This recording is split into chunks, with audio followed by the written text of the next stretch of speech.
to Dr. Gillian Tully from the Forensic Science Regulator just after 7 o'clock this morning on 5 Alive Breakfast. 12 minutes past 6 now. Theresa May is to hold her first meeting with Donald Trump, possibly as soon as next month. Downing Street has been trying to build links with the President-elect, and it's been revealed that two of the Prime Minister's closest senior aides were sent to Washington in December to hold discussions with Mr. Trump's team. Meanwhile, President-elect Trump has voiced fresh scepticism about claims that Russia tried to interfere in the American presidential election just hours before he's due to receive a detailed briefing from intelligence chiefs on the alleged cyber attack. Well, Peter Mathews is a professor of political science at Cypress College in California and author of Dollar Democracy. Morning to you, Peter. Good morning. How are you doing, Claire? Very well. Now, listen, let's talk about Theresa May going over as early as next month to visit. He will then be President Trump, won't he, of course? How important is that relationship to him, do you think? How close is the relationship, did you say? Yeah, how important is it to him, his relationship with the UK? It's extremely important. I mean, Britain has always been considered a very special relationship with the United States, starting with way back in our culture and our history, but also World War II. After World War II, in the security alliances, Britain was a leader with the U.S., with NATO, and not to mention the Lend-Lease Act during the war. A lot of things are very special between Britain and the United States. So Mr. Trump would like to keep this special relationship, even though Mrs. May had criticized him early on during the election for wanting to ban Muslims outright from the country and the statements that he made about women. She has come aboard now and said, this man is president now, I want to work with him. And we get along well. She actually flattered him, and she gets along well with him. Yeah, so that should be a very good thing. Is he on the front foot rather than her? I mean, you say, that there has been a special relationship, but that's ancient history, isn't it? When you're talking about Donald Trump, he's already criticised NATO. He's criticised a lot of the agencies that the US has been involved in and paid money into over the years to say, well, all bets are off now. This is a whole new era we're moving into. So does he hold the whip hand in this meeting?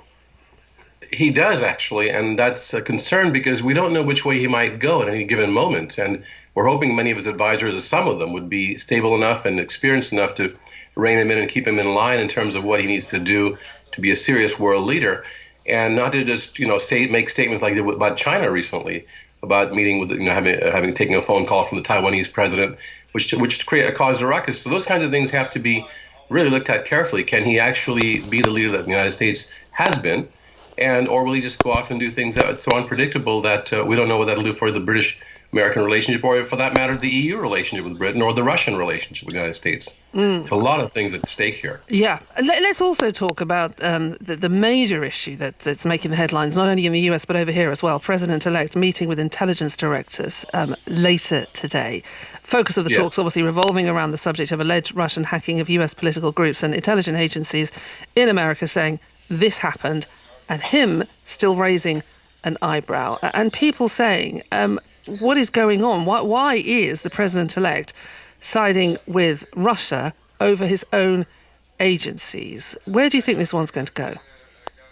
Well, I think it's going to be up in the air till we find out what's in that report. That's the thing. President Obama has asked for the full report. He already got it today, and it's going to be disclosed. Part of it will be disclosed tomorrow to the public. But there won't be any detailed hard evidence of the hacking. That's the real problem. The intelligence folks are saying we can't give you hard evidence. If we do, that means that the Russians will know how we got it. And yet they're saying, trust us. And Donald Trump says, well, we trusted you on the evidence when it came to weapons of mass destruction in Iraq.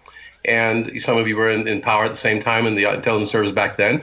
And we have to be careful when we accuse a major world power such as Russia of interfering in American elections.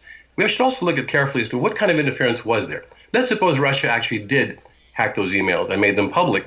And no country should be doing this, interfering in the elections, the democratic process of another country. And yet the United States has done this before through landing Marines, from sending CIA to Iran, for example. But still, that shouldn't be done. And yet Russia, if it had actually put the information out, gave it to WikiLeaks. WikiLeaks denies that they got it from Russia. But had they done that, is the information accurate? The actual emails, they portray accurate information, such as that the DNC was favorable toward Hillary over Bernie Sanders. And those kinds of facts that came out that could have possibly influenced the vote outcome in the end is something that Donald Trump's very sensitive about, because he wants to make sure that people know that he won that election fair and square, and that Russia did not help him. It's a very sensitive issue. And I think the way this is going to play out is it depends on what happens in the will they go public with the report or the evidence, the hard evidence, or even part of the hard evidence or not.